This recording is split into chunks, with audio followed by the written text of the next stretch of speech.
All right. Well, it says that we're live. About 10 minutes too late. I'm used to that. Yeah, sorry everybody for the delay. This is the first time we're doing this in a way that is gets out of my normal element. Um, does the video and audio to you guys in the chat? Does it look good to you? If you guys can you see and hear everything clearly? Let us know that if you don't mind. We're still getting a few things set up, and one guy keeps dropping out of the stream, and we're trying to figure out whether that's our internet over here or his. All right.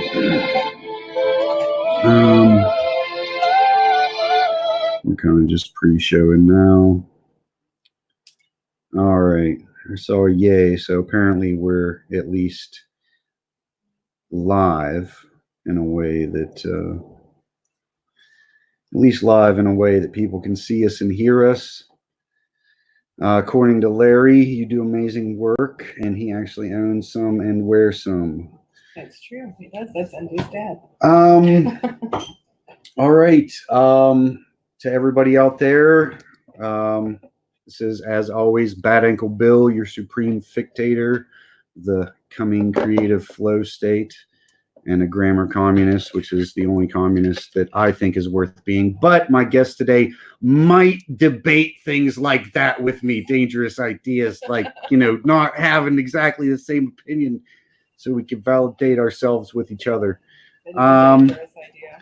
Also here to talk about a little bit of magic, a little bit of art, and a little bit of how it's basically saying the same thing twice.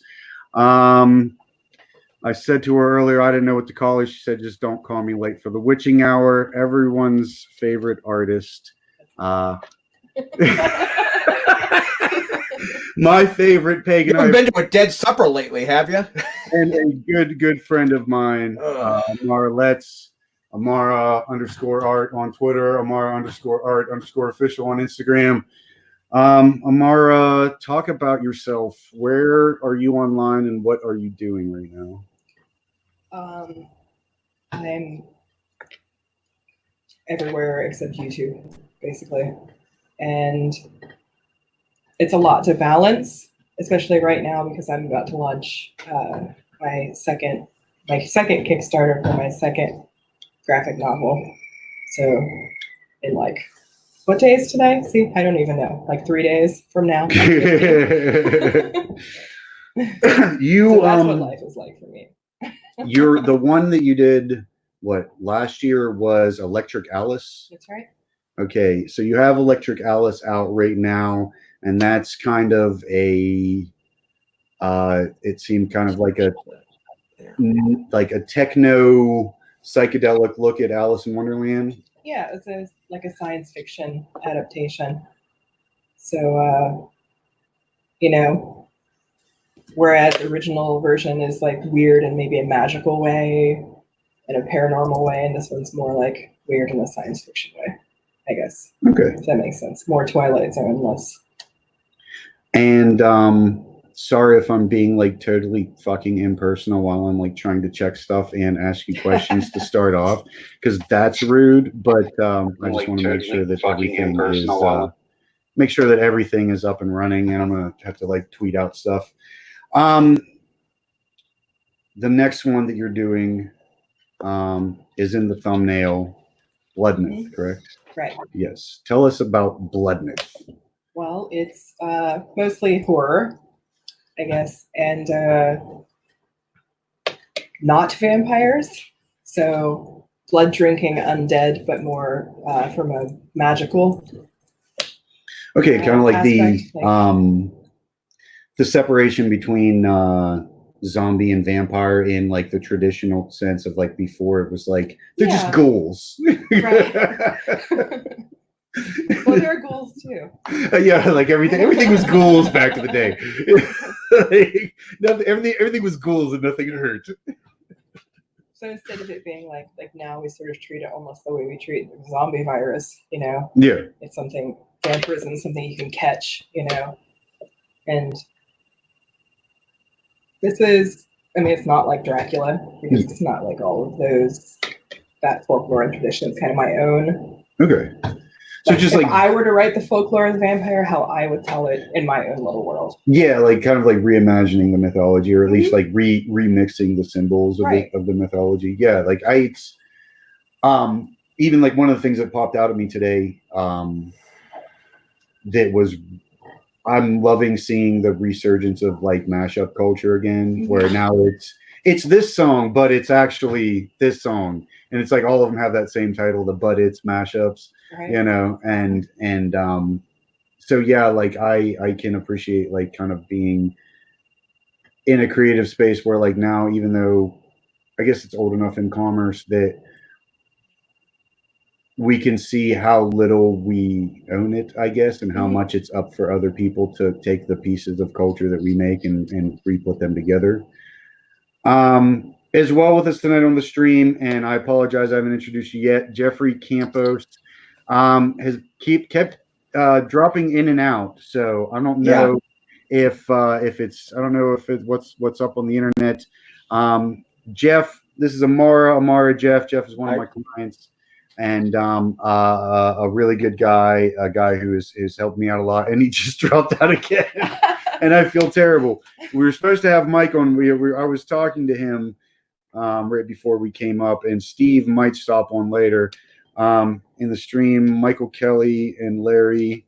Larry said, "When good goals go bad, must be issues uploading the live stream or something." Huh?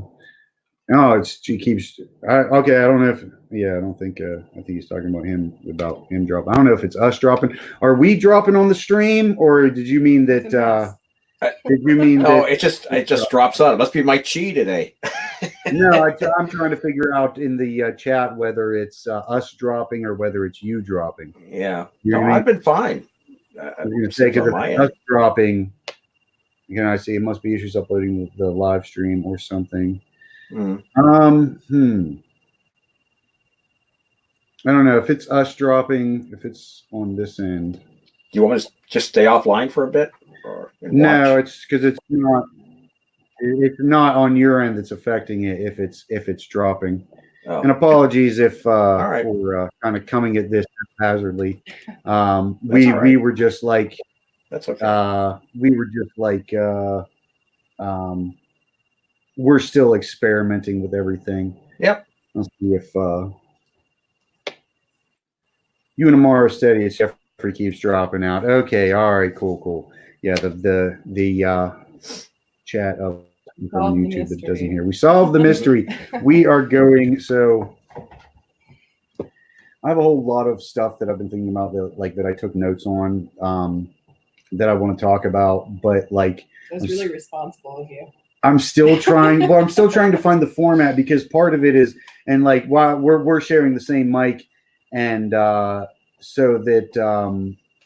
But I wanted to make sure that we had like another like shot on you, another camera on you, kind of getting your studio in the background, because part of it is about exploring people's studio space and how that actual space part of space-time affects your process, affects how you work, like the practicality of it, or even like the sort of stumbling blocks. So like I guess I'm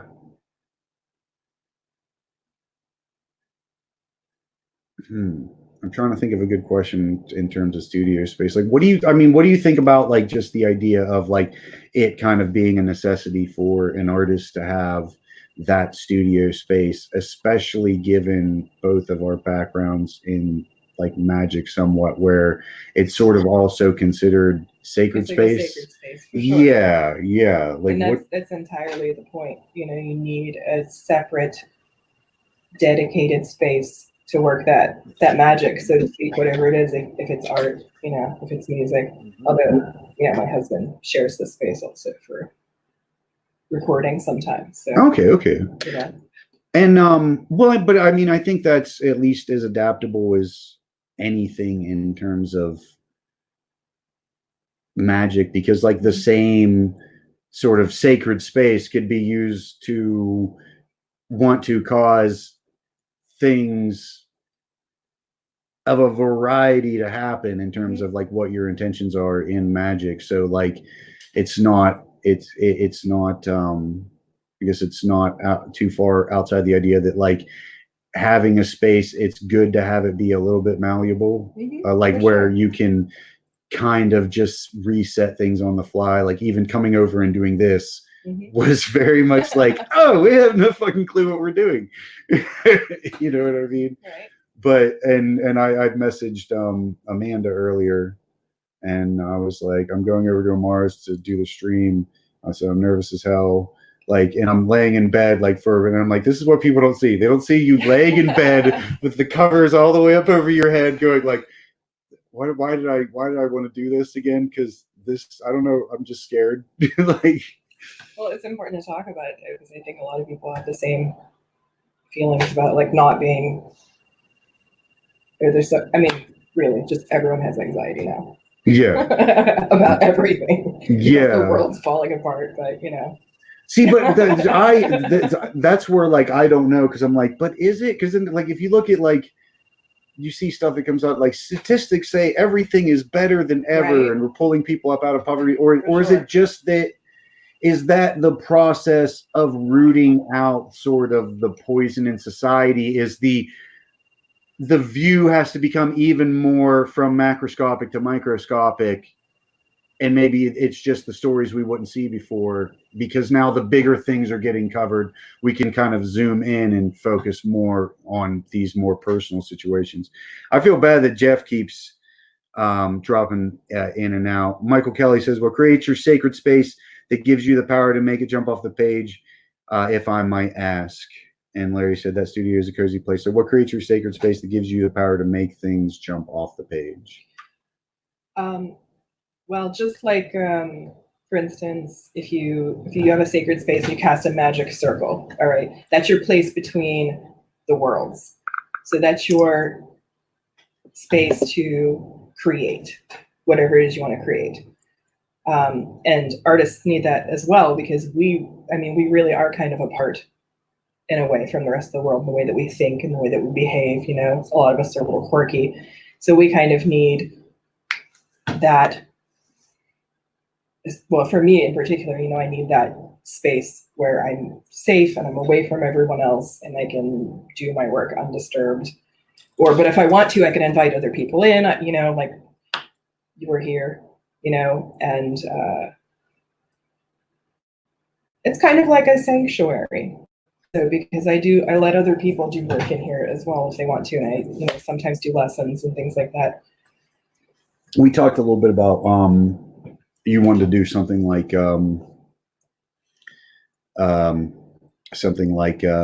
teaching kids in here to a certain extent, and I have a little bit of experience locally doing that. So like, yeah, like and just trying to reach out more locally, especially like kind of having done all the like publishing stuff and stuff where it's like, yeah, this is all over America in bookstores and stuff, and like that hands-on local stuff can be so much more satisfying though sometimes. For sure. For me, it's a lot that, you know, I also have I have children, so you know, I see how much it benefits them that they're able to, you know, to share that with me, and you know, they're ahead of the curve in a lot of ways, and I think it's because they're able to express themselves creatively, and the art's massively underfunded around here. These little ones, a lot of them don't have that sanctuary that I was talking about. You know, they don't have a space they can go and safely express themselves. And the arts, I mean, the arts are like so underfunded everywhere. And I keep trying to add Jeff back in, but he keeps dropping out. Like, yeah, I might just message him and see, hey, like, because I mean, there he is. It's gonna happen. Yeah, I don't. You keep dropping out over and over again. Yeah, I'm gonna have to go off. Yeah, no, that's okay, man. I feel bad because, like I said, I wanted to get like as many voices in as possible. But I'll talk to you here soon, and we'll see about once we get things sorted out, have you on, and we'll figure something out. All right, man? All right, man. All right. All right, you Take have care. a good one. I'll talk to you in a bit. Yeah. Thanks. Nice. Nice to meet you. Paul. I recently had issues with a personal relationship with someone where they didn't get that idea that well, how come, why do you need to like be left alone for 12 hours if you've only got this little thing to do? And I'm like, because I need to waste as much time as I want to get it done. Need to be in the right But headspace. I That's don't important. need you wasting more of my time while I'm trying to get that done. What is it about that that's both psychological and spiritual? The isolation aspect of it. Well, if you are like some artists, maybe you think that we're like the new bards, the new shamans for our generation, and so were the artists before them for their generations. Translating folklore, translating the collective unconscious, that sort of thing. Okay. Yeah. The kind of the Jungian kind of Nietzschean ideas that have. I mean, and older than that as well. All the way back to primitive man. The people who were making cave paintings. Were often held to have special power. Not everyone did that. Not all cavemen painted just something. Like I think that Nietzsche and Jung sort of like they tossed around those ideas more in a way that was very digestible, and in tossing around they didn't get it right, but in tossing the ideas around, all the crap shook off, all the dirt, all the stuff that didn't stick to the idea fell off, and they got kind of really refined. But then I think that also like opens up a lot more questions in terms of what those ideas mean, because it seems like the more refined they get, and it's sort of like in that same way of like statistics say things are getting better, but why does everything seem so much worse right now? Is it because now, like the more you refine an idea, kind of like the coastline paradox, where the more accurately you measure a coastline, the longer it gets, because of every in and out, and every single little crevice can go off into infinity. Like just as much as you can go out into infinity, you can microscope into infinity to a certain extent. And it sort of has this weird kind of cultural inverse reaction where you would think that it would cause unity having more information and more understanding, where it seems to cause more division. People focusing on the smaller things, people focusing on the different sort things. of sequester themselves off into these little groups where they can just keep talking in circles at each other, and couldn't do that before as much. Society with people around them would look at them and shame them into being something different, I guess. So maybe there's more diversity, and maybe there are people who share bad news or do bad things that have a bigger voice now. So we're able to focus on things like that when we weren't before. There's more information, and I think that depending on the way you look at the world, you can find as much bad news or as much good news as you want. Yeah, and especially in watching those, like keeping that algorithm clean, like my YouTube, like I cut it in half. Like in all the half that I cut out was like the conspiracy theory stuff, the stuff that it's just like fear, because I realized like how much do you want to know the truth in your face every day, and how much is sort of lying to yourself a necessity. I had some idea, and I have notes I haven't even checked yet, just because we've been kind of like going off the cuff. But I had some ideas of what I guess some of the things that I wanted to go into. Like, I guess the first kind of big, broad question would be like, what is your definition of magic? And that, knowing what a sort of Zen riddle that question can be. I think at its most fundamental level, magic is if you're applying magic, not just observing magic, which is two different things. Yeah. If you're applying magic, then it would just mean it's basically to bend something to your will. So, The most fundamental level. at the most fundamental, to have influence and agency, so to speak, like both, like, you know, physical, mental, you know, spiritually, like. If it was one word, it would be will, in my opinion. Using your willpower to affect change. Okay. So even, the transformation of the self is magic. Even if you're working out, and you change the way your body looks, that's magic. Yeah, and even in the most practical sense, like Apple is magic. Mm-hmm. Culture is an endless plethora of ideals and morals, wrong or right. Fuck yeah, meet everyone. Michael Kelly.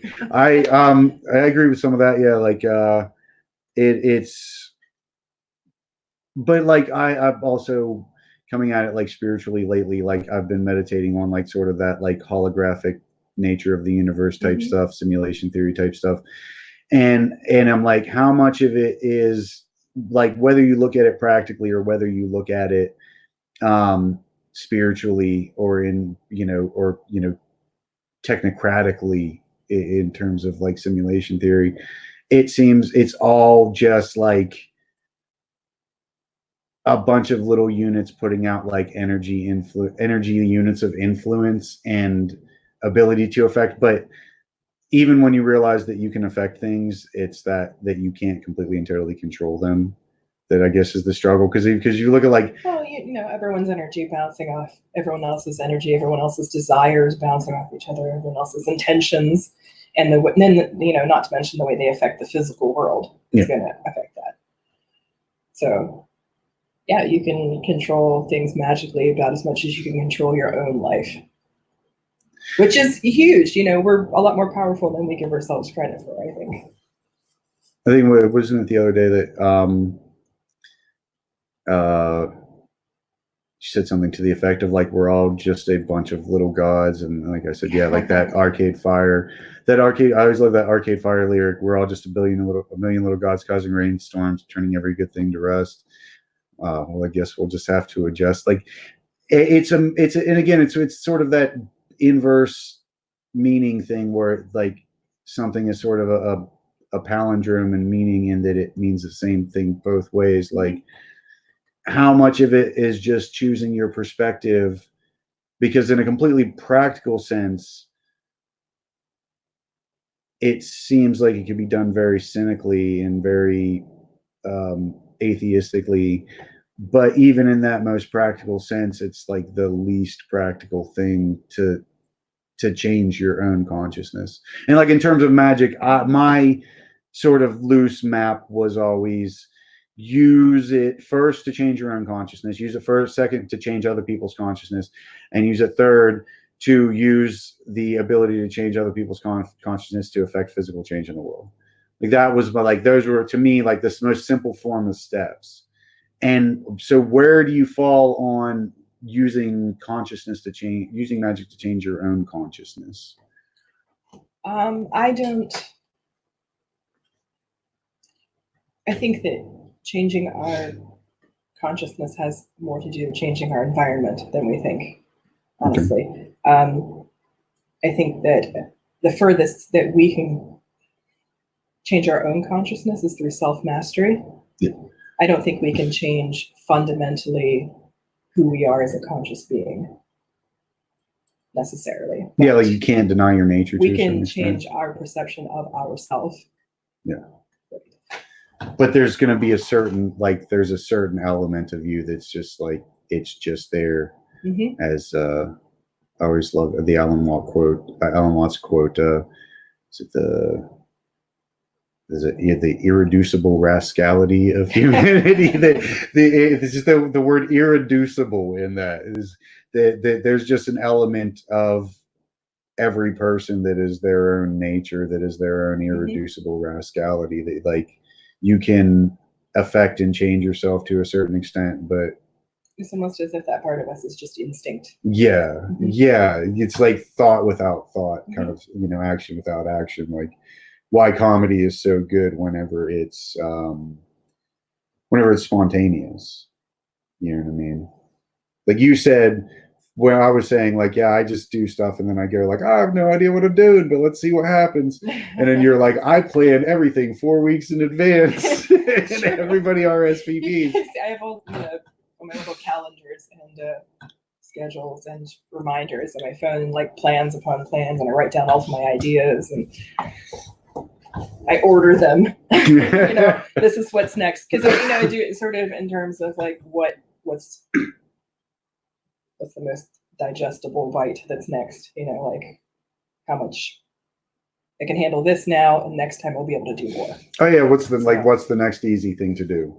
Like, right. Exactly. Exactly. Is the I'm only myself up. Is how you get hard things done, is you just think, okay, what's the next easiest thing to do? Larry Letts said, if it's okay, I'd like to ask Bad Uncle Bill a question. Why do you call yourself that? That was a nickname that I got that stuck. I broke my ankle, and I was at the time part of a group where the only thing I could do for that ankle is take ibuprofen and use a cane or a crutch. And the name just stuck, partially because it first got on my nerves, and partially just, I guess it just kind of works as a name. And so I switched all my branding for my art over to that, because I figured it was better than anything that I had come up with. I tried Bohemian Zen or Madcap Comics. Even the YouTube channel this is on is called Madcap Bohemian still, because I don't have enough people subscribed and watch hours to be able to go in and change all those things. But it just started out as a nickname. And I just used it as branding because it was better than anything. Let me look through my notes and see what I put down.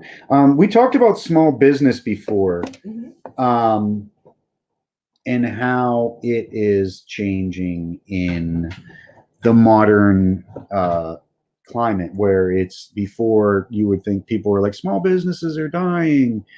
And I'm like, I don't think they are. I think they're sort of transmuting into something else, because just because the storefront is gone doesn't mean the virtual storefront isn't like stronger than it ever has been.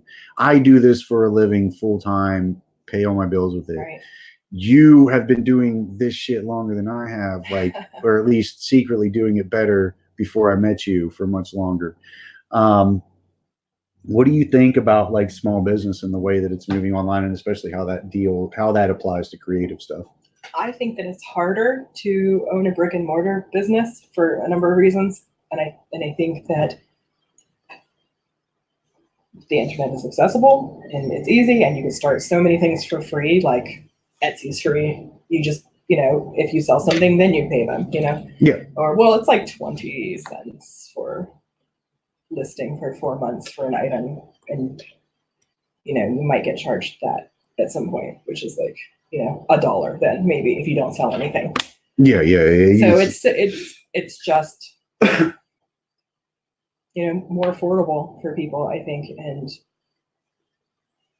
wages aren't really keeping up with inflation and all of that stuff. So that's that's a discussion for another time. I think that people are generally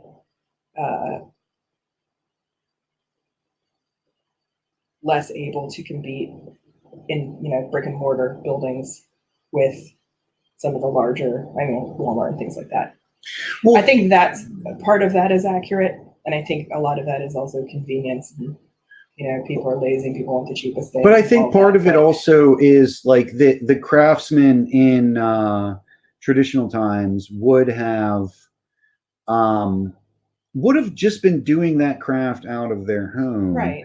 And then you have like the sort of the corporate influx of like the Industrial Revolution, where now the technology is getting it to the point where it can go back into the home. And like for me, right, and that's the great thing is like with places like Etsy and things like that is so many people are doing that. They just can't afford the physical building anymore.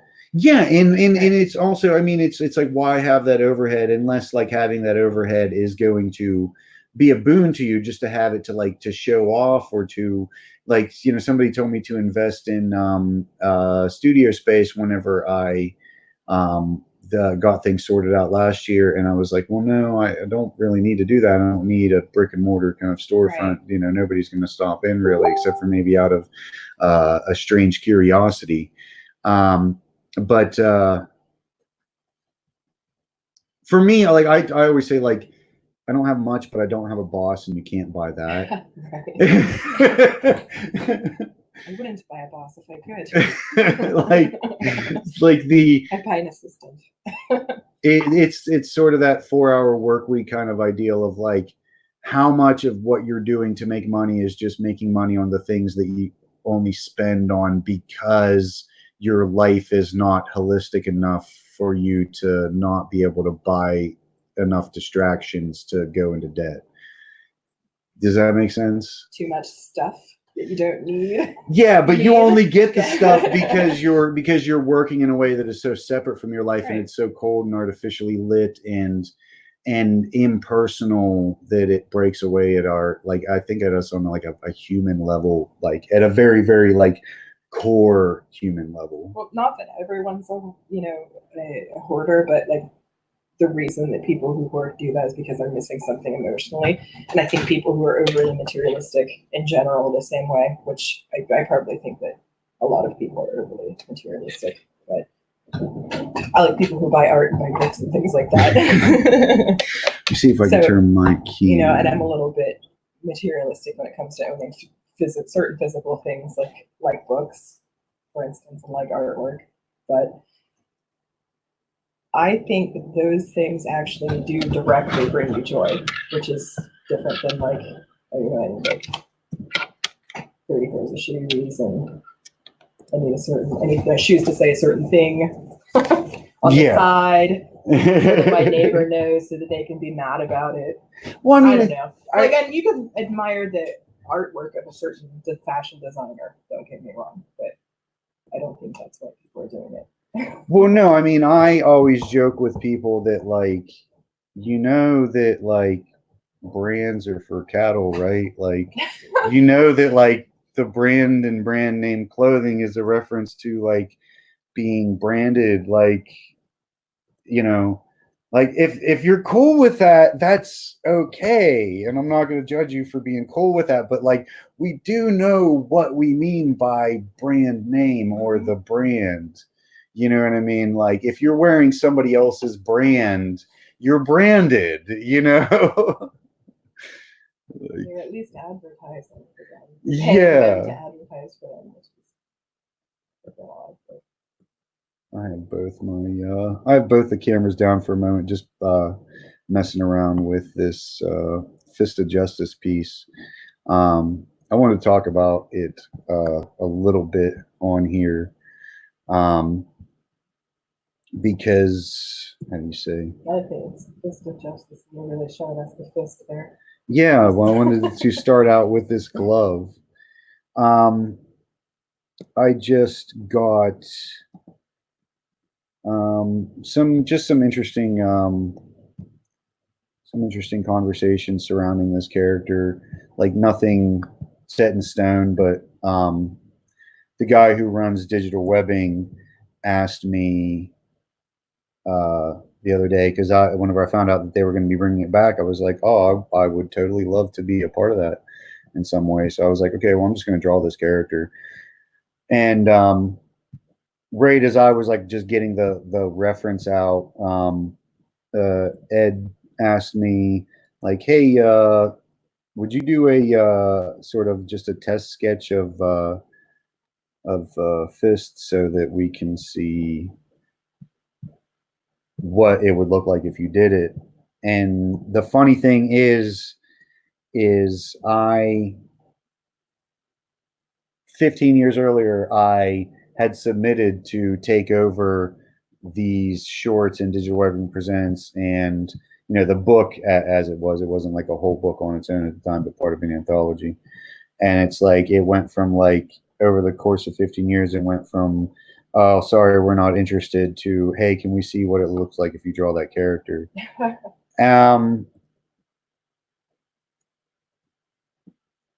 where, I guess, where do you find those sort of strange overlaps in your work, in things you've done? I know you've talked to me before, said you've done a lot of tattooing, and I know so little about that part of your life. So, like, you know, where do you find those overlaps of like, oh, this has come full circle, where like it's not just about like getting the piece done, but it's like sort of like where your art comes full circle and says something to you about like how far you've come or where you're at now compared to where you were somewhere before. You know what I mean? Mostly I get those in the form of Facebook memories. No. Or I'm like, oh, wow, that's what I was selling 2 years ago. Oh, boy. Wasn't it nice back when we could burn our art and then burn the memories away with, you know, illicit substances of how we ever drew such terrible things and thought they were good? And that's the real audacity of the real sin of that, is that we thought it was good when we drew it back then. Yeah, you know, it's still good. It's just, you know, I'm different now than I was. Like, I'm like, what was I thinking, you know? You can't look at your old work and be like, oh, it's bad. Because you thought it was good at one point. So, I mean, like. I find I'm a lot of times more kind to older work than I was at the time that I drew it. Well, that's good. It's like, positive. Yeah, like it's like I'm so overly critical while I'm working on it that I can't see the forest for the trees. And says your mic is muted. Have I been sitting here? Oh no, that's on your screen. I just want to make sure that we hadn't been sitting here with a muted mic talking. Yeah, you did that on purpose. Yeah, no, I was just you know what I mean? That's kind of like part of the, but it's part of the struggle and part of the whole process is the part that is screwing up or not knowing, because I've done that. I've streamed for like at least 45 minutes not knowing that I didn't have a mic live. I definitely have recorded a couple of videos like that. Where it's like, how long is that been off? There's nothing like that that feeling of thinking that you're going to be completely satisfied because finally that part's done, just to realize that I had the mic muted. I didn't get any of the audio. You just realize you've just been talking to yourself. Like, that's for me after so I just sat here and talked to myself for no reason. That's what happened. Yeah, no, I mean, with like in a complete and total practical sense, yeah, that's kind of perfect. Wait, no, that makes me giant and you tiny. She needs to lean a little closer to the mic though. I'll scoot up a little bit. Yeah, no, that's okay. Yeah, and that's the other part of it is kind of doing these, trying to figure out how to do them in a way that we just kind of like threw this one together on the fly tonight, to see just the practicality of doing these things, into what the actual, you know, it's you sort of do these things the first few times just to see what speed bumps you're going to run into. Like so I was an experiment, is what you're saying? No, this isn't a Bloodhound Gag song. You were not a girl. You were an experiment. No, it's just that before, I remember a lot of times letting the fear of not knowing how to do something stop me. Whereas like now, like it still sucks sometimes, but like you just get that sort of acceptance that like the obstacle is the way, in the Stoic sense, where you're like, oh, let's go explore what stumbling blocks I don't know exist.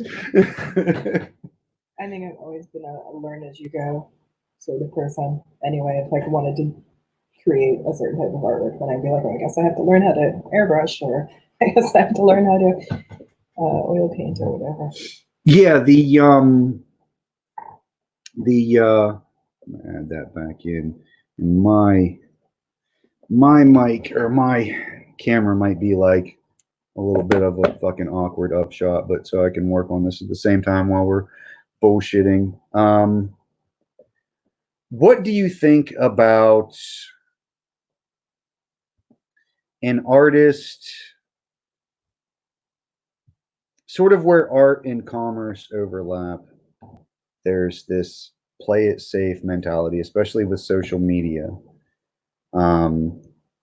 Where I like again heard it like just recently, the whole, oh, well, they're really good at social media. And this was some of the worst pinup art that I've ever seen. To call it pinup art is an insult to fucking pinup art as an art form. That's unfortunate. And it's Maybe literally just not as seasoned as somebody they're following is what you're getting at. no, it's so amateur, and then there's that cult of the amateur aspect that I've talked about before that's frustrating, where people don't want they don't want mastery because mastery scares them. What they want is something that they can convince themselves that if they had just focused a little bit more, that they could make something like that, or they could do something like that. And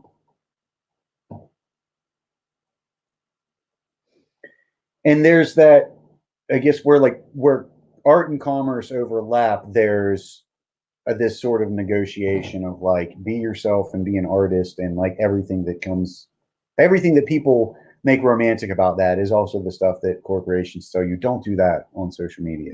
You know what I mean? So like, and I've heard people, and in there's been a bit of a backlash to sort of that romanticization of like the self-destructive artist, the self-destructive writer in recent times, but it seems like it's gotten to a point where the issue is the other end, which is artists are expected to be too ready to be recorded at all times and called on their words in a way that sort of, I think, removes the spontaneity. So what do you think of like being a dangerous artist? What being, I guess, a little bit of an outcast means to being an artist, being a little bit dangerous, a little bit, upsetting? I think that people are upset by artists or certain other types of creative people because they can see how powerful they are, or maybe they're just perceiving them as powerful because, I'm just me. I try my best to just pursue what I want to pursue and do what I want to do with my career and, be genuine, I guess, but I'm not trying to be genuine. I just, I guess I'm just that type of person, but I wouldn't change who I am as an artist because I want to make more money, Yeah. But I'm not going to like simply pay like, oh, would you like to do this project? I will pay you. That's completely different, But everybody knows that that's part of the if things get big enough, I'm gonna have to stop mouthing off. You know what I mean? See, I feel like the opposite is like who's gonna mess with me now? Yeah, but that's like the strange sort of paradox of it. Is like in reality, you have the most influence to sort of go your own way, but the sort of corporate, like, the corporate money machine that like is sort of like the parasite of everything good, but then it's like, look at all the good stuff we made. It's like, no, you're the parasite, not the creator. That corporate parasite, it can make you dependent on it as an artist, especially when people get big, and especially when an artist then gets like too big for their own britches in a way that they become dependent on that money machine. And I think that's, selling out isn't like succeeding in ridiculous stadium type of ways. It's getting sort of taken over by the parasite. I feel like I'm rambling way more than you're answering questions. Or is that just me? Well, you see, you ask a question and then I give an answer and then you ramble a lot. Is how it's been going. So I also I meant to say people are intimidated by artists because we do just sort of do whatever we want, basically. But in their eyes, it's we do whatever when they're jealous of that. And it's sort of like, isn't it funny how there's that jealousy? I'm jealous of their stability. How about that? Yeah. They having that thing that everybody thinks that they want because they don't know what having it is like. Everybody, people think, oh, well, you're an artist, you just sit around and do whatever you want, and it's like sometimes, yeah, but not a lot. A lot of times you're doing what somebody else wants, like and questioning why you're even here. Like, why am I even here? Why did I choose this job? Yeah, I don't want to do this. how many like career-ending existential crises do you think you've had that just didn't end it? We're supposed to be counting. I didn't know.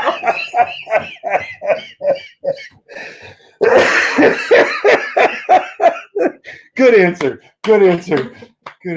Oh, we wrote Family Feud. Yeah, what's up with that? What is up with that? The bi-weekly existential crisis where you're like, I'm gonna quit my job. I guess maybe it's a side effect of how limiting being able to do whatever you want can be. How limiting like complete creative freedom can be, in that like the first thing you do is like, well, which do I choose? Like sort of who did the poem of the girl sitting at the foot of the fig tree trying to decide which fig she's going to eat, and then because she takes so long, all of them just rot off the tree. Oh no, I know exactly what you're talking about. I'm terrible with names. Yeah, I can't remember. Sylvia Plath, maybe? I don't know. But yeah, that everybody thinks they want that complete creative freedom, when in actuality, like, they're scared shitless by it. Like, as you said earlier, like, they envy that because they want it. But you kind of have to be like a tough-minded person because the creative spirit is just outlandish. It is out of control. And like, we have to make it do what we want it to do, basically, because it feels like, and other people maybe can't tame the beast. I don't know. And maybe that's where the jealousy is. It's how can you live like that? It's chaos. but see, and that's the thing. That's the weird aspect of it, is they are both maddened by it and either like outwardly or secretly wish they could just be that free. But then again, and then it goes back to that cycle of like, freedom is, you're only free to the degree of like your own self-mastery. Right. So I think for most people it's money. Yeah, that's they're like, well, if you can guarantee that I can make $100,000 a year, I'll be an artist right now. Yeah. And I'm like, well, first you have to like work 20 years perfecting. Yeah, they think the money is you. They think the money is the most important factor, when actually, I mean, it can be a very important factor, but there's so much personal work that comes along with being an artist. Where do you land on that, like, in terms of the ways that being an artist is like self-psychology to a certain extent? Well, I think that there is a reason why there are art therapists. I think that, sometimes it's difficult to separate the art we do for pleasure from what we do for money.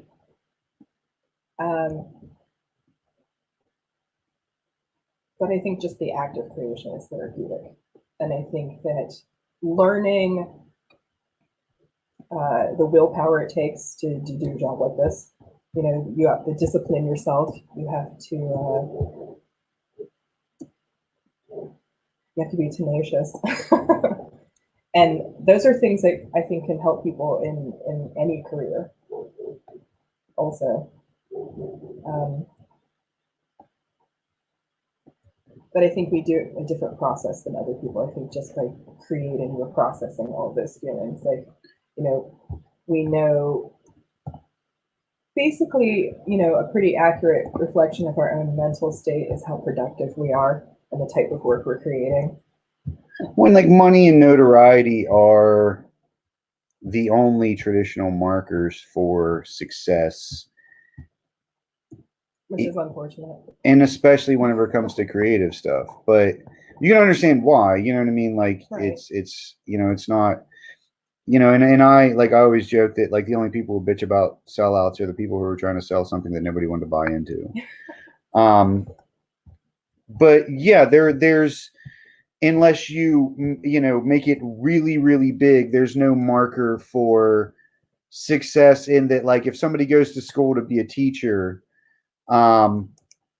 they can become a teacher and they can make a teacher salary and they'll be a success because they did what they set out to do and it makes a stable living. Right. But like if you can make a teacher salary doing art, it might be a little bit more chaotic, it might be a little bit more of a struggle, but like I almost think that that's something that doesn't get lauded enough, because even making a little bit of money, even partially getting your income from art in itself is such a struggle that like when anybody does it, it's a fucking miracle. And tying into the psychology aspect, like people don't realize how much mental and emotional effort it takes to get to that point where you can. I mean, some people get, what do you want to call it, luck? Yeah. some people don't have to work as hard, but the majority of us, have a long struggle ahead of us. Well, like everybody, everybody wants to be kind of a Scotty Young character, and he's like a guy that he will admit to like how lucky he was early on, but like he's also an artist that, because he got so lucky and could just do almost like whatever he wanted early on, he made some really like self-driven changes to his art in a way that evolved him. You know what I mean? But sometimes like that self-willed change can be harder than being shaken a stick at and told, you better straighten up, boy. Like even whenever it just comes down to what style am I going to draw this in, how much of a choice that is, how much of a decision that is, how we can turn that tiny little decision into such a huge fucking thing. But then how it also is a huge fucking thing sometimes. It is, but I think it's also important to be flexible in style, not just from an emotional aspect as an artist. Like, don't be afraid that you're oh well, I liked drawing this, but it doesn't fit my style. So what am I going to do? It doesn't look right with my other pieces. Like, who cares? Yeah. That sort of in style, I think, is where at least I saw it being used in a way that was a lot of times an excuse on the boards early on. And all those talking about like Fist of Justice, the character I'm sitting here coloring, it came out of a comic book message board. It came out of a message board. It was just a community online turned into a small publishing company in the industry, publishing their own stuff. And you had people that would go, well, that's just my style. Like, as an excuse? Yeah, anytime you would give them any criticism, anytime you would give them any critiques. Okay, so now I understand. Like, they would go, goodness. That's just my style. They need a little bit more technical progress, maybe, and a little more polishing. And then you'll be like, well, that arm doesn't look right. And they'll be like, well, that's my style. Like, broken bones are your style then, okay? Yeah. It's that using it as an excuse. Even when you're like, you can be really nice, also like very polite in your criticism, and they'll still like take it 3 kinds of wrong. Yeah, that's like, I'm trying to help. Don't you want to grow? It might sting a little bit, but growth is painful. But that's partially down to like that dichotomy of like strength and vulnerability as an artist. Like where the thing that makes you the strongest is also the thing that's the scariest, because it hurts the worst whenever somebody uses it against you, and it can be used against you. What do you think it is about vulnerability that can make art so powerful? I think that most humans have the same range of emotions. You know, we all experience things like feeling vulnerable and scared. And I think most people don't, although there might be some people on social media that, you know, are advocating being more open with your feelings. I think most of the time people don't have time for that. Maybe they don't have time to sit down and, you know, go through vulnerable issues with the people around them. And I think that piece of art or a movie or something like that can be cathartic. Even sharing that experience with someone that you're having a difficult, vulnerable experience with, you know, can tune you both into the same frequency. And so, yeah, empathy then. I always like the sort of metaphor for existence, in that you can know that it's a horror movie, but that doesn't stop you from wincing whenever somebody swings a machete, you know. And sort of looking at things as an existential way, in the whole, like storytelling and art, and like any sort of creative endeavor is in some way a simulation, but in like another way it's you know, very much, what's the word that I'm looking for? It's something that's very much more abstract, that, you know what I mean? A simulation kind of feels very computery, feels very tech, feels very like by the numbers, whereas like you have that balance of form and spirit. You have that balance of like it being a simulation. It's like a ritual tool. It's a signal to your subconscious to, you know, experience a certain emotion or a certain range of emotions. How much do you think we use those? I like always joke at like how much people don't see or define certain things as magic in their reality, even though they share so many of the same fundamental aspects. How much do you think people, I guess, what do you think of people, Their perception of magic? that you can see them doing the same sort of ritual stuff, they're just calling it something different? Right. I mean, is it just me, or is it like, is everybody either casting spells or being cast upon, and just most of them don't realize it? Yeah, I think we're all, well, like we was talking before, you know, even though we would physically change the world, is magic, and there's people out there physically changing the world in huge ways that we, you know, are powerless against. Or even, I mean, even stuff like, you know, the sort of Christian rituals of you know, body and blood of Christ, which was originally, you know, flesh and fluid of the goddess. Yeah, and it's like, how do you not think you're not doing weird occult shit right now? Like, I think that they know that. Well, here's another thing. People, like, if I stood in front of a church and I asked all of the people the same question, they would be probably outraged. But I think if I ask, when I talk to people individually, it changes.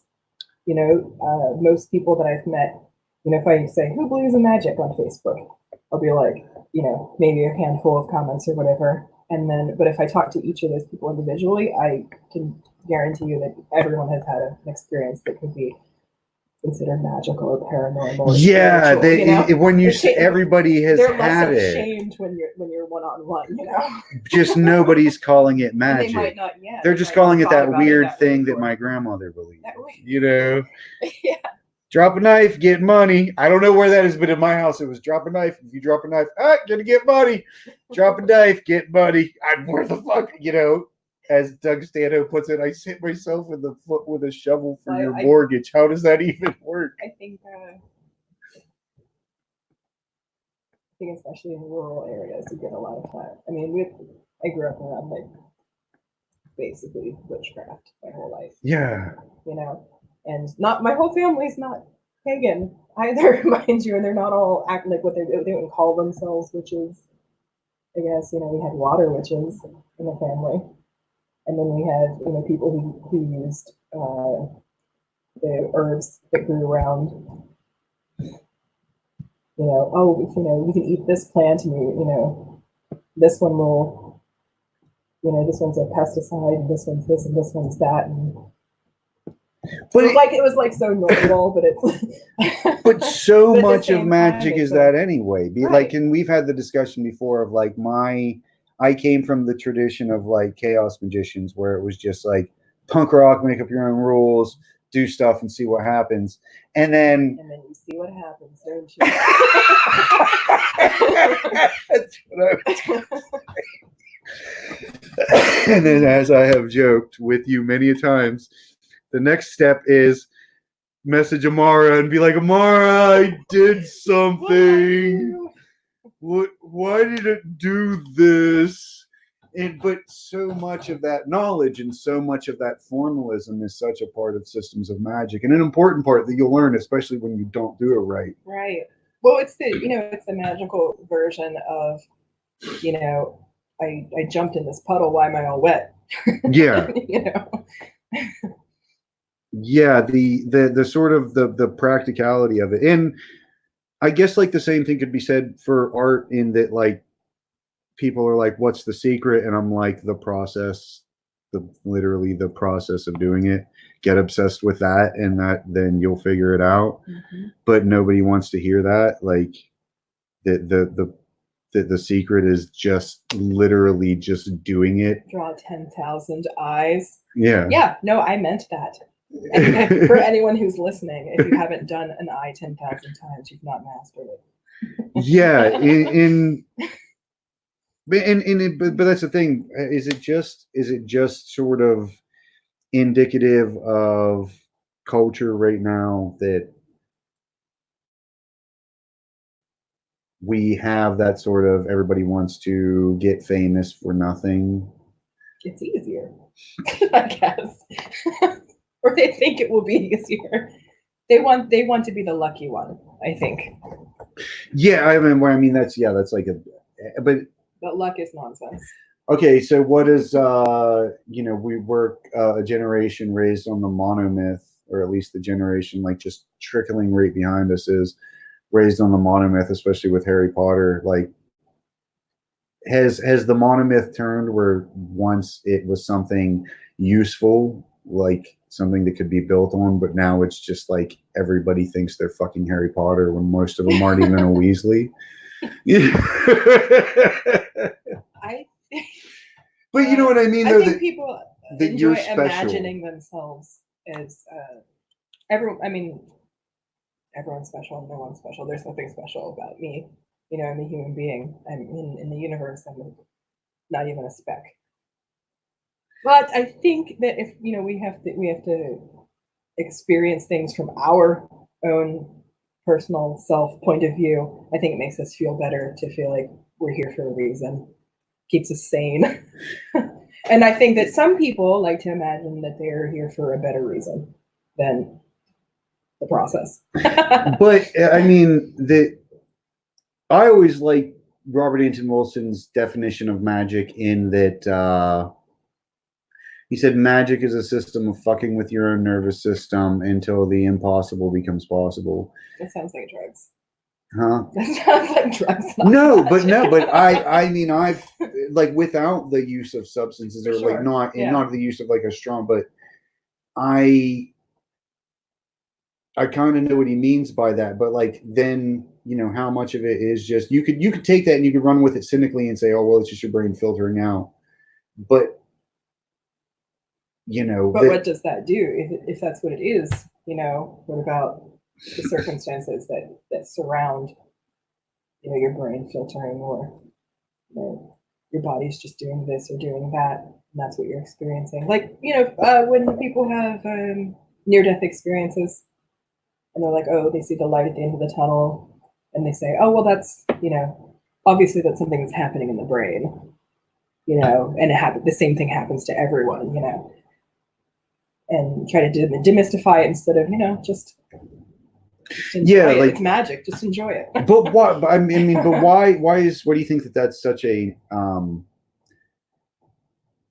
fundamental part of like modern cynicism, where it's the insistence on demystifying it, when you could have somebody who's like very like atheistic, like, and I'm thinking of people that in my life that were very atheistic, but would admire space and the cosmos with the same awe that some people admire, things in a divine way. But it's just your thing that they want to take the mystery Right. out of. Yeah, they don't of want to, course. you still, we're still all in awe of the cosmos, right? And that, it's that whole, that's not just glitter up there, Why do you think that people want to do that? Why do you think that people want to take, piss on other people's parade, spiritually speaking? They've had maybe they've had a bad day. Because when you, have you ever had a bad day like that where you're like, no one else is allowed to be happy? Yeah. Or the other end of that like narcissistic spectrum of, nobody else ever knew how bad a day like this was before I existed today. That, why, I guess, why that big struggle of the, I want to be special, but I also want to have universal feeling of a part of something. You know what I mean? Everybody wants to be a part of the big thing, but everybody wants to be special. Well, I don't think we have to be special. I think that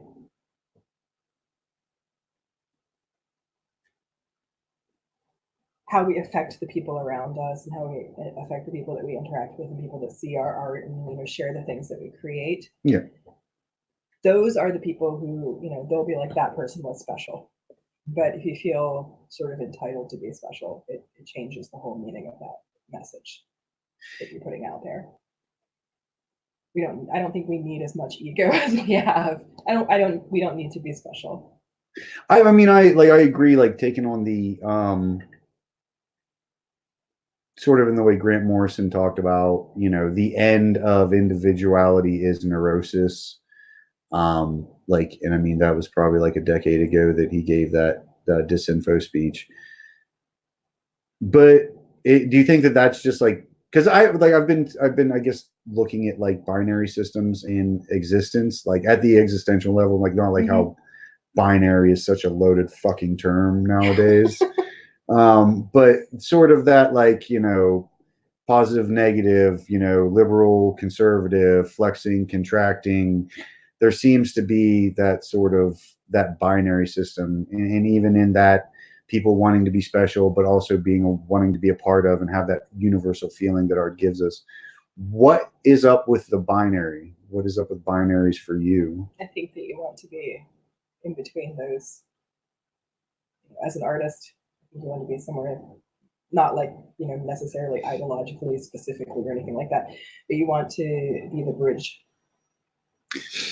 That's something that I've struggled with. And I joked about, like, a grammar communist is the only communist worth being. and like, I guess like me and you haven't really had a lot of like political discussions or stuff like that. We just kind of like vaguely assume what the other one would probably believe. And we don't vaguely assume anything. But we did have the one discussion about how I said right now, like the in the industry, my biggest struggle is the fact that I'm a straight white man. And you would probably say that your biggest struggle is probably like, or maybe not your biggest, but you did express that your struggle in the past has been being a woman. Yeah. You know what I mean? There are misconceptions that go along with it, as far as like what I'm capable of doing, even the type of work I'm capable of doing. Like, oh, we don't want to hire you because, and they don't say it this way. They say it in like as euphemistically as possible, but it boils down to, we don't want to hire you because girls can't draw good gore. And I'm like, I know, I can see that in the horror community. Right. I can see, especially there being kind of like a fucking pepperoni fest. No, but I love just in general, people, it's like the metal music community. Like, you're not saying that like the metal music community is misogynist, but there's elements of it in pockets in there. Yeah. Especially some of the people who have more power. Like, for instance, some, metal scene specifically, you don't see as many female guitarists, you don't see as many female vocalists and things like that. And some of it might be interest and some of it might be, but I don't know. I've met just as many, like I see, every gender there is at metal shows. Yeah. And a good balance. So I think maybe a lot of it is sort of like, oh, well, maybe women aren't hardcore or something. Well, I know a lot of people. It's a lot different now than it was when I was younger also. It was way worse. I know a lot of people, especially via creative. I don't feel persecuted by any means, but it could be an annoyance. I'll find a workaround one way or the other to do what I want to do, but sometimes it's limiting. No, I have a lot of experience recently, especially in and surrounding the comic book industry, where a lot of people who would sit down and have a lovely conversation with you and probably agree on most points, and very liberally minded people that would probably be like, oh, he's your friend, like why would you hang out with that scumbag? Didn't you hear some of the stuff that he said or doesn't believe? Why do you think that? And because you said that an artist's job is to sort of be a bridge between those binaries, those existential binaries that we have. Why do you think is people want to make enemies instead of making friends or allies in these? It's harder to maintain a positive relationship than a negative one. You don't have to give anyone any energy if you feel negatively toward them. You can pretend like they don't exist if you want. And when you say things, you don't have to work as hard at the things that you say to people who you disagree with, because you can just let them have it, right? But when you're dealing with friendships and maintaining relationships, you're going to disagree with that person, and you're going to have to deal with that, and you're going to have to communicate in a more complicated way. It's more effort. Is it just that? Is it just that we're lazy? You know what I mean? Like, we are, though. But doesn't it seem so unfair that it would be just that we're just too lazy to be kinder? Because I know what you're talking about. It's hard work to be kind. Because there's a lot. I like to say not everybody is deserving of my kindness and my vulnerability, and so not everybody gets to see it. But there's a lot of times where could have done the right thing but didn't, because I just didn't want to. Like, the rest of life was enough. Yep, this little place is where I'm going to blow up. This little place is where I'm going to lose. It might not be laziness. It might be just your plate is so full. Yeah. And everyone has their own personal struggle, and some people struggle a lot more than others. And, it waxes and wanes. Sometimes things are pretty chill, and I think that those are the times when we can make the most change in ourselves and learn to be kinder people.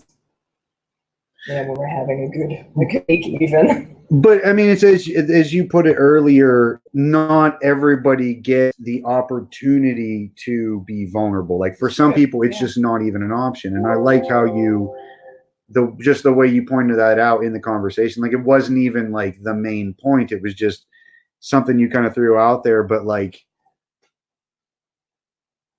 because you can see that in people's sort of jealousy and hatred of the creative type and the artistic type, in that how dare you think you can do the thing? Yeah, that's a lot of it. Like, the audacity of this man. Yeah.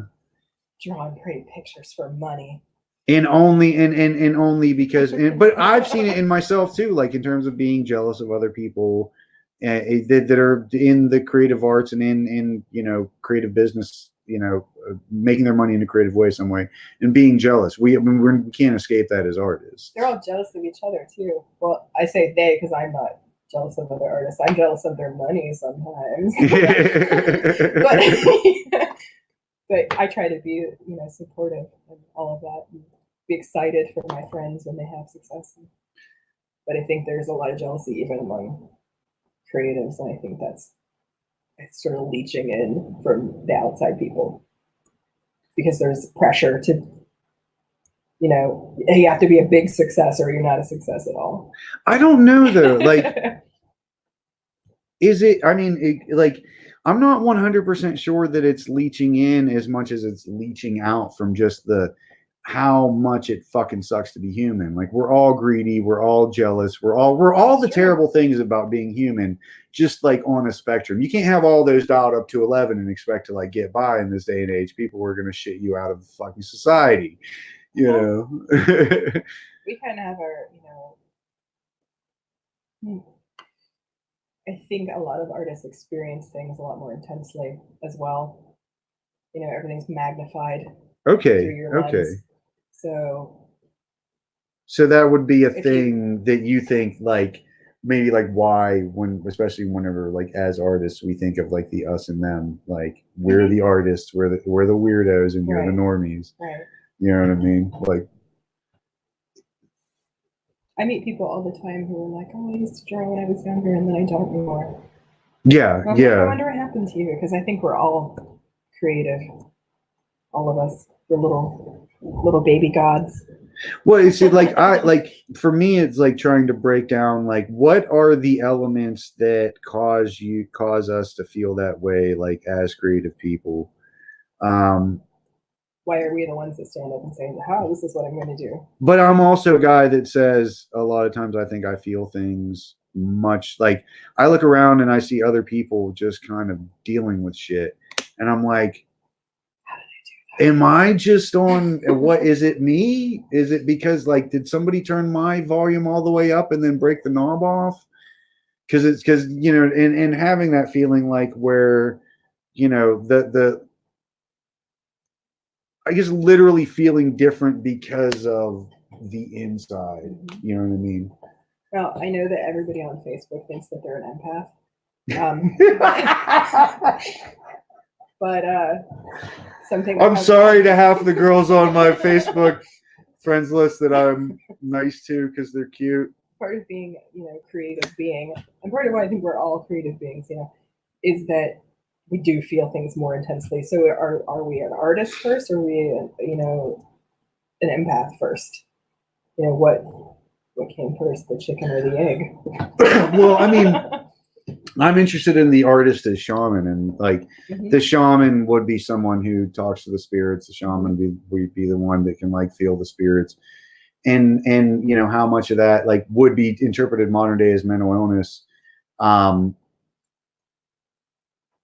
And I guess the difference between processing it in those two different ways, because I know like as a person who like ritual magic helped me psychologically where traditional psychology failed. How much of it is just, I mean, weren't we just talking about having that filter being the most important thing? You know, and it's not so much that it's not important to me that I'm right about the way I see the world. It's just that part of it is sort of the empowering, like it's my choice. And if your choice is I'm mentally ill and that's the end of the conversation, I don't want your reality. I'll substitute my own. You know what I mean? Now I'm you really think that some of us choose to be mentally ill? No, I think that well, I mean, maybe some people here. I think that some of the do things that are insane. Oh, do you mean do I think that some people like, do stuff like that for attention? Or no. Or to relinquish their responsibility. Choose practices in their own life that are insane because of maybe pressure from the people around them, maybe their environment, maybe their upbringing, and it just normalize behavior that would normally be seen as like erratic. I think I can see it being normalized, but I don't know that that's a choice, because like the most insane, or at least the most destructive and toxic insanities that I see are the ones that people didn't choose, whereas the healthiest, the most emotionally healthy people I know are the ones that choose their own craziness, that are just like, I'm obsessed with aliens. We can talk about that for 3 hours, and they're totally okay with their weirdness. You know what I mean? That like. And that I think that the more it's a choice, the more it's the healthier that it comes out, I guess, for me. I think that's, that and what you touched on before about people pretending to have an illness to get attention. Yeah. Like both of those things sort of take away from people who are actually mentally ill and don't have a choice in their about some of their actions and the way that they feel and the way they experience the world. A lot of my a lot of my experience of magic comes from like the thought experiment, sort of like entering magical headspace via thought experiment. I can't even think what point I was going to try to get to right there. Anyway, okay, I lost it. That was a complete and total brain fart. Why do you think that structure of abstractions is necessary, or at least seems necessary in humanity? That whether it's magic, religion, whatever people derive meaning for, why do you think that those sort of abstract structures are there, seemingly inherently? I think that we have a built-in instinct to question everything and to learn more, and I think that mystery motivates us forward better than anything. Wanting to know, wanting to find out, magic, mystery, the unknown, those sorts of things. That's how we evolve in more than one way. Sometimes it's, the pursuit of knowledge. Sometimes it seems like we're kind of flipping from like the extroverted mentality of Western culture for like at least the past 100 years, if maybe a little bit more, back to like an introverted. Whereas like for the past 100 years at least, it's been at least maybe a few hundred years, it's been this obsessive reaching for information and knowledge out there. But then doing that to such a point that we begin to lack the internal knowledge. I think we got ahead of ourselves, and we're constantly wanting that feed of information, and I think a lot of people are waking up at the same time and realizing that we've forgotten the self. I mean that's very much an important point. Like there's the concept of the golem, especially in like Hebrew sense of like the Frankenstein-esque, it walks like a man, but it does not have a heart or mind or soul. The corporations are sort of like that selfless golem in our society, where it's like everybody's like, oh, the corporations are the problem, but then the corporations are just like the phantoms of people's doings, of humanity's doings. You know what I mean? Like, it's bigger than the people even involved at this point. Yeah. Out of their control. All right, let me check. Let me look at my notes and see, because we're at about, an hour and a half we've been going, I think. Close to that. About an hour and 20 minutes.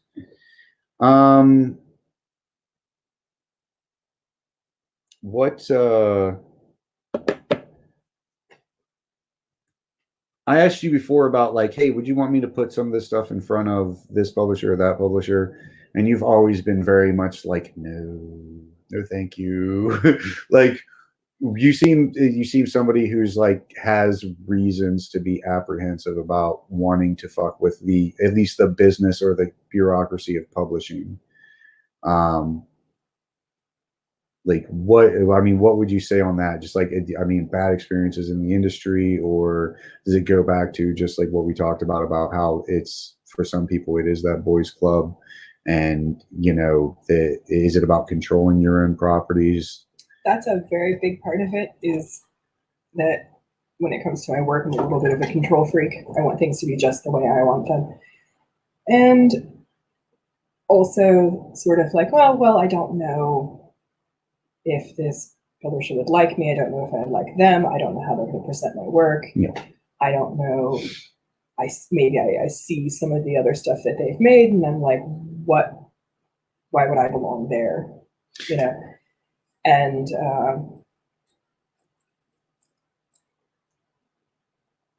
I don't know. I'm happy, even if I'm a small publisher. You Yeah. know, I'm happy doing things my own way. I think that creator owned is really important. And anyone that I publish, you know, I want them to own all of their materials. And, you know, I'm just a facilitator.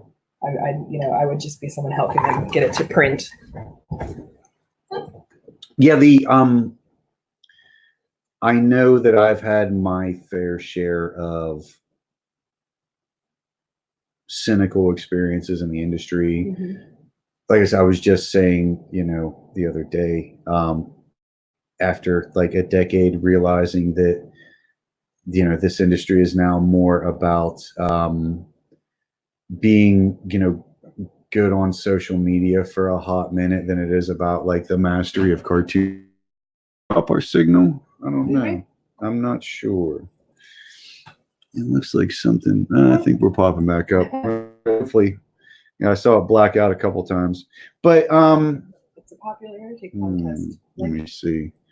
I don't know. All right, I think we're.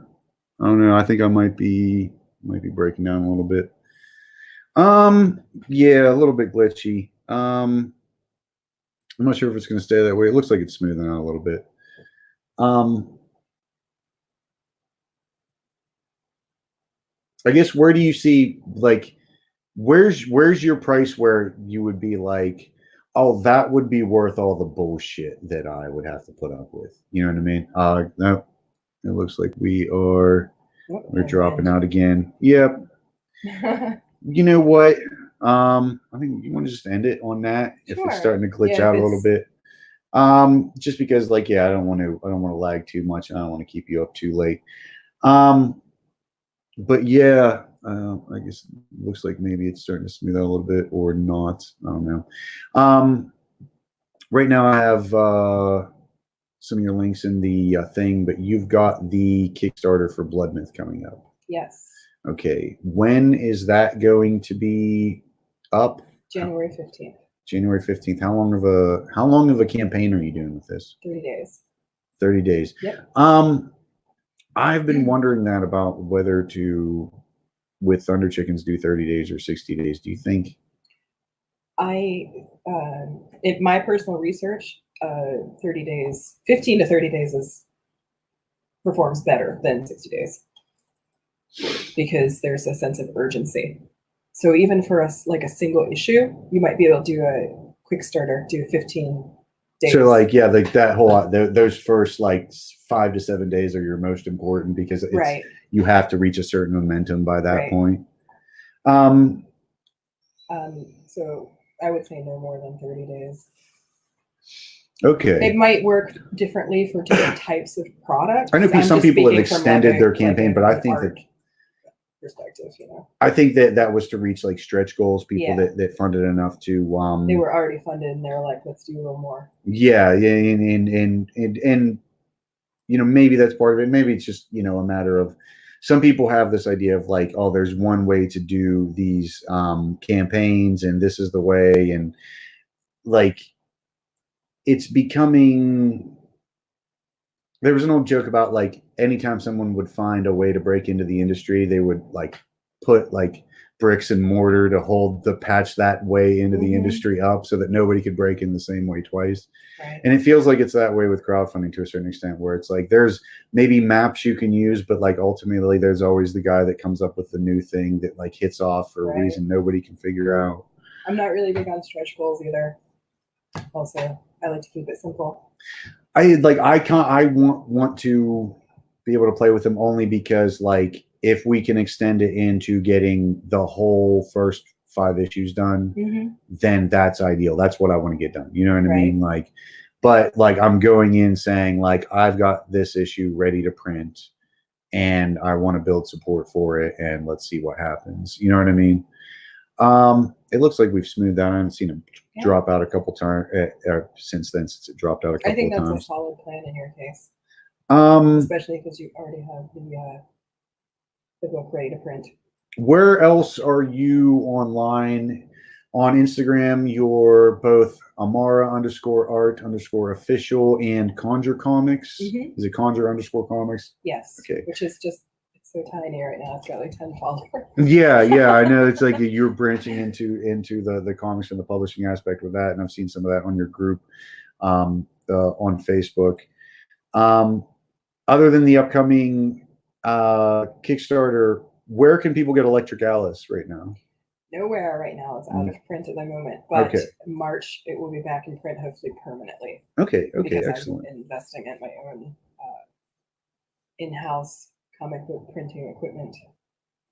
Oh, awesome! I did not know this. Including perfect bound books. I'm as well. definitely going to be talking to you about some of that stuff, like specialty made, like the higher end, like artist edition type stuff. You know what I mean? Like smaller runs, but larger for each. Yeah, like that's but see that's part of the hands-on that I want to get into.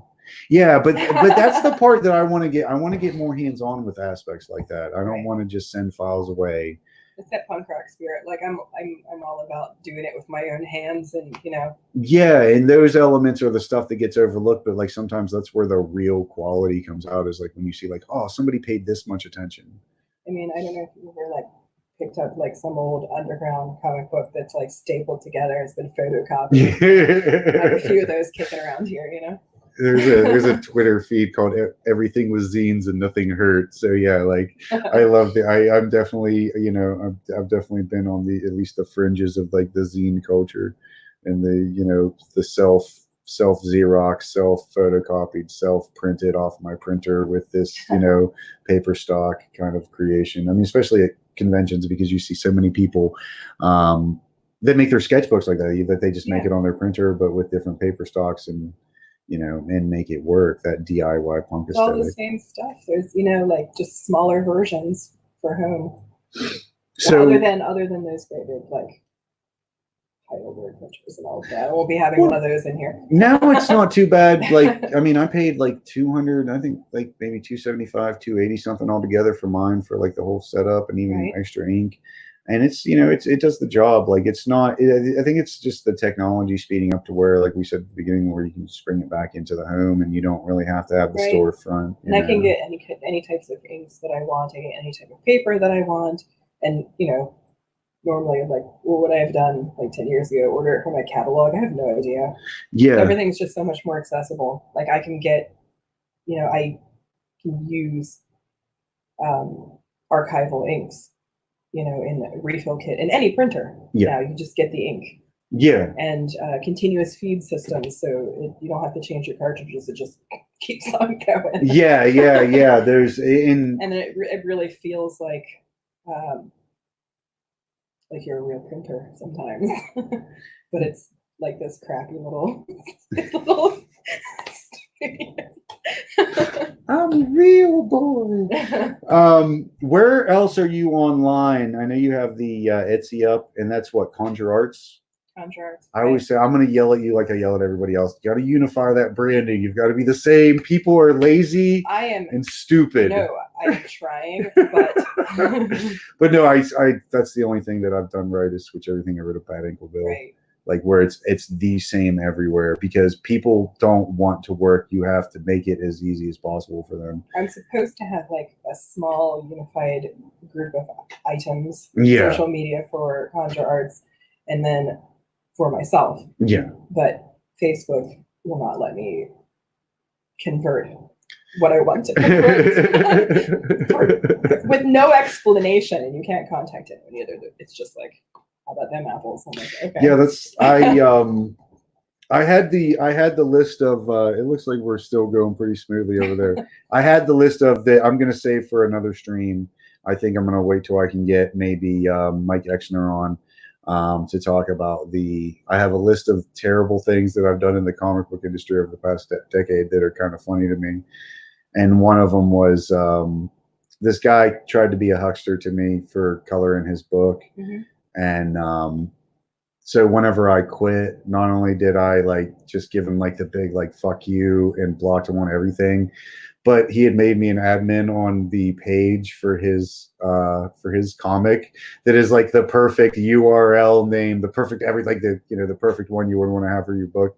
So I booted him and his friend off as the admins and stole his page, and there's like 200 some people still subscribed to it, and I just use it as another way to promote my own stuff.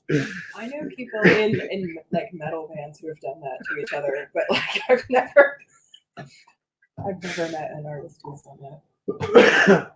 It was that, like, one, I had more publishing experience than this guy. Like, two, he kept telling me how expensive You're the just penciler like, was. it's mine, I'm taking it. Yeah, he kept telling me how expensive the penciler was. He kept telling me why he couldn't pay me on time, and he kept like telling me that, oh well, I'm not going to pay your whole rates, but the penciler is so expensive. Can't you just feel for me? That I was just like, I'm not just going to quit this job. I'm going to leave you with a regret. I'm going to take your ability to brand this on Facebook, and then I'm just going to use it to promote my own shit. Oh my god! It's up on that page right now. This is whenever I shared it earlier. That's a lot more petty than I am. I'm so fucking petty. I grew up around West Virginia women, like a grandma, like mom, my West sisters. Virginia women who grew up around West Virginia women. I know, Sir. but it was a steady diet of Mama's Family and Jerry Springer around my house. So I have that very, very like ratchet woman pettiness in me. Oh yeah, we're all nerds. Artists and nerds and weirdos. We read books and watched horror movies. Is there anything else that you want to talk about before we close the stream? Anything else that I didn't mention? Anything else that you're doing right now that you're... I am always doing a million things at once. So things I'm excited about. Order of the Red Cloak has been like postponed. It's at this weird limbo, which is I haven't officially announced what that's about, but just teased the cover and people are like theorizing about it. It's got werewolves in it. That's about all I can say.